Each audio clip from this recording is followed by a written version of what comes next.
10 mystères inexplicables qui vous feront frissonner.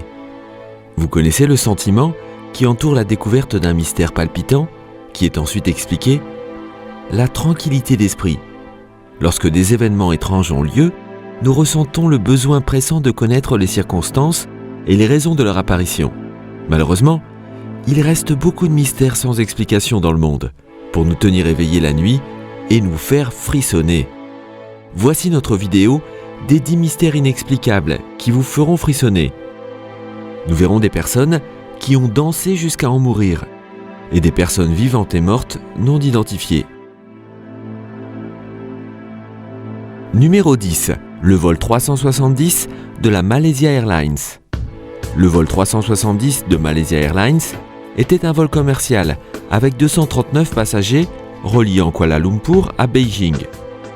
Le 8 mars 2014, à minuit 41, le Boeing 777-200ER a décollé de l'aéroport international de Kuala Lumpur et n'a plus jamais été revu. Peu avant que l'avion se prépare à entrer dans l'espace aérien vietnamien, la communication radio a été interrompue. L'avion avait atteint une altitude de croisière de 11 km lorsqu'il a disparu des radars. La dernière communication de l'avion était « Bonne nuit Malaysia 370 ». 10 minutes plus tard, un contact a été effectué avec le Boeing par un canal d'urgence, mais seuls des murmures et des froissements ont été entendus. Après la disparition de l'appareil, des recherches intensives ont été organisées. Elles se sont concentrées sur le fond de l'océan Indien, à l'ouest de l'Australie. Après de nombreuses recherches, l'avion n'a pas été retrouvé. Les dernières recherches, datant de 2018, ont également été un échec.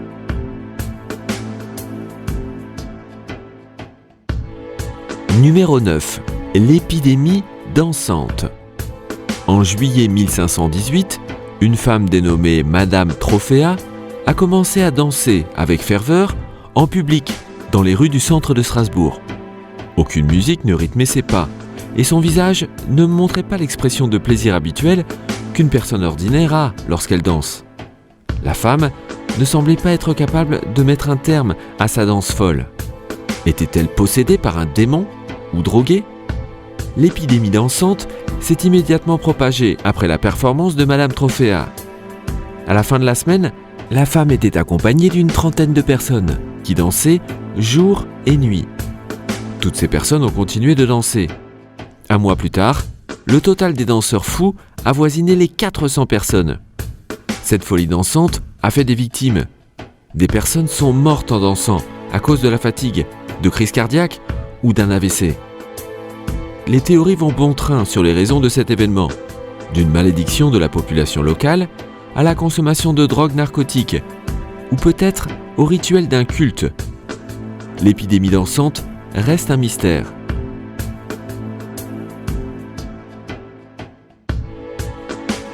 Numéro 8.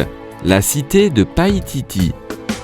La cité d'or, aussi connue sous le nom de Paititi, ou Eldorado, telle qu'elle a été nommée par les Espagnols, est réputée se situer dans la jungle Madre de Dios, dans le sud-est du Pérou, d'après la mythologie inca. Les derniers des Incas auraient voyagé de Cusco jusque dans les profondeurs de la jungle péruvienne, où ils auraient fondé la cité de Paititi. D'après la légende, au milieu de la cité était érigé un temple dont les murs étaient recouverts de 700 plaques d'or pur. Chaque plaque pèserait 2 kilos. Le temple aurait servi d'entrepôt pour tous les trésors en or des Incas, y compris leurs objets les plus sacrés. Un disque solaire orné de pierres précieuses. Il y a eu des centaines d'expéditions, peut-être même des milliers, pour trouver cette cité d'or remplie de trésors. Mais toutes les recherches ont été vaines. Cette cité et son or sont parés des voiles du mystère. Mais cette cité d'or a-t-elle vraiment existé ?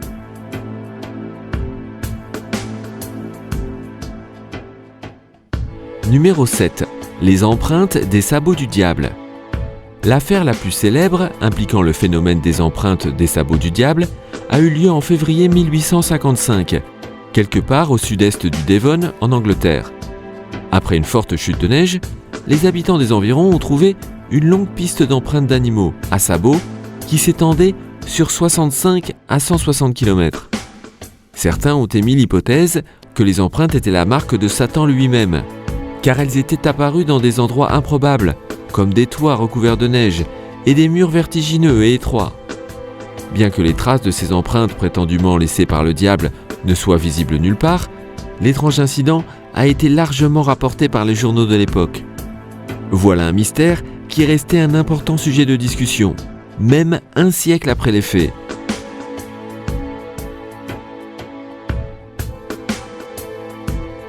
Numéro 6. Les ovnis de Kenneth Arnold. Le lendemain du jour où Kenneth Arnold a vu des ovnis, à Washington DC, il a raconté son histoire à 2 journalistes du East Oregonian de Pendleton. L'un des journalistes, Bill Beckett, a raconté l'histoire sur les chaînes de l'Associated Press. Les jours suivants, des observations similaires ont été rapportées à travers le pays. Au moins 18 autres observations d'objets étranges volant dans la région nord-ouest Pacifique ont été rapportées aux alentours du 24 juin 1947. Par exemple, Fred M. Johnson a vu 5 ou 6 disques ronds d'apparence métallique avec un diamètre d'environ 9 mètres à une altitude de 300 mètres. Il a pointé un télescope dans la direction de l'un d'entre eux et a pu observer que l'engin avait des queues ou des ailerons, contrairement aux ovnis que Kenneth Arnold allait observer quelques heures plus tard. Au cours de l'observation, qui a duré près d'1 minute, l'aiguille de la boussole de Johnson a tournoyé et ne s'est immobilisée que lorsque les disques se sont dirigés vers le sud-est. Depuis, l'intérêt pour ces objets inexplicables n'a cessé d'augmenter.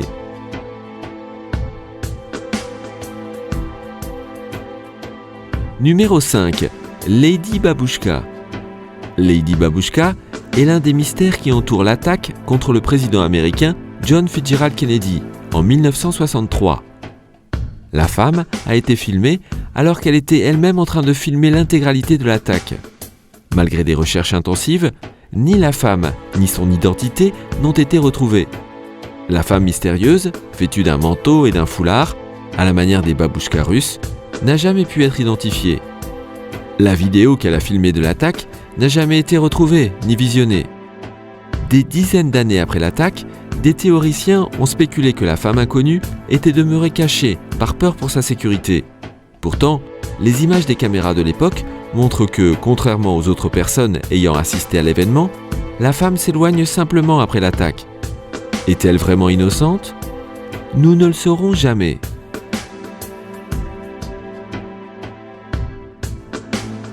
Numéro 4. L'homme de Petralona. L'homme de Petralona est le nom donné à un crâne humain ancien, découvert en 1960 dans une cave, près de Thessalonique, dans le nord-est de la Grèce. L'âge du crâne est difficile à déterminer. Initialement, les scientifiques ont estimé qu'il ne devait pas avoir plus de 120 000 ans. Toutefois, d'autres études indiquent un âge compris entre 200 000 et 350 000 ans. Bien que la mâchoire soit manquante, le crâne est pratiquement complet. Il est similaire aux spécimens découverts à Aragon, en France, à Bodo en Éthiopie et à Casbé en Zambie. Le crâne se situe plus ou moins entre un Homo sapiens et un Homo erectus. Certaines personnes pensaient même que le crâne avait quelques attributs néandertaliens. Puisqu'il n'appartenait ni à Homo erectus ni à Homo sapiens, et certainement pas à un néandertalien, les fossiles ont été classés en tant qu'Homo sapiens archaïque. De plus en plus de fossiles de ce type ont été trouvés, et dans les années 90, il fut décidé de les placer dans leur propre espèce, Homo heidelbergensis.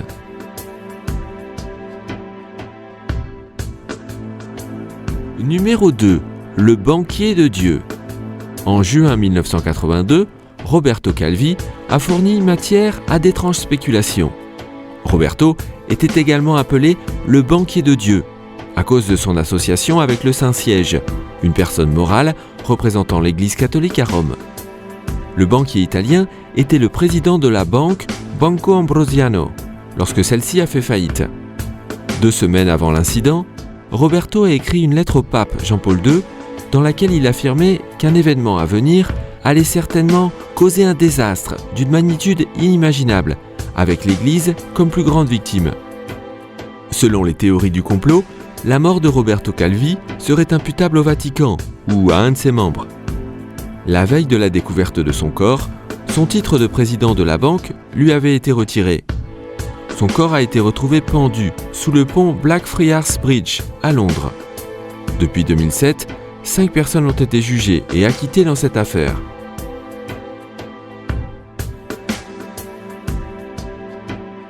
Numéro 2.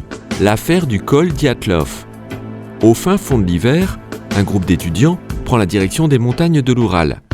Leurs corps gelés, marqués de blessures inexplicables, ont été retrouvés à des emplacements qui n'ont fait qu'amplifier le mystère autour de leur mort.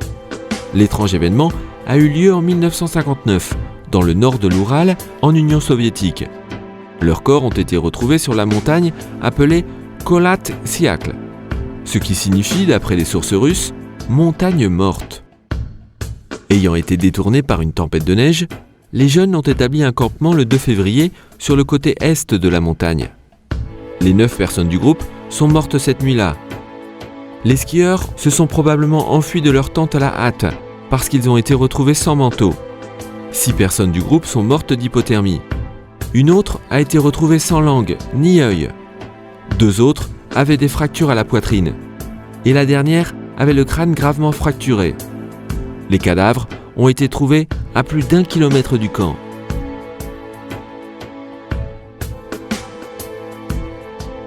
Et numéro 1. Découverte d'un corps mystérieux. Le 4 avril 1943, 4 jeunes adultes, à la recherche de nids d'oiseaux dans la forêt de Hagley en Angleterre, ont trouvé un crâne humain avec des dents mal alignées dans un vieil orme. Il s'agissait des restes d'une femme de 35 ans. Après que la police a été prévenue, le reste du corps, avec une main manquante, a été retrouvé dans un arbre. La bouche de la victime était remplie de morceaux de taffetas. La main manquante a été trouvée en morceaux peu de temps après, près de l'arbre. La police a écumé une base de données de 3000 personnes disparues et de documents verbaux, mais aucun ne correspondait à la femme de 35 ans. À Noël de cette année-là, des graffitis sont apparus sur divers murs des West Midlands. On pouvait lire « Qui a sorti Bella de l'orme ?» En 1953, des théories ont commencé à faire surface, selon lesquelles cette Bella avait été sacrifiée lors d'un rituel de sorcellerie, ou encore que ce serait une espionne allemande capturée. C'était notre vidéo pleine de surprises, des 10 mystères inexplicables qui vous feront frissonner. Certaines de ces images vous ont-elles fait frissonner? Si oui, lesquelles? Faites-le nous savoir dans les commentaires. Nous espérons que vous avez aimé cette vidéo, comme nous avons aimé la faire. Si c'est le cas, pensez à lui donner un like, à vous abonner à la chaîne et à cliquer sur la petite cloche de notification pour être informé dès qu'une nouvelle vidéo est disponible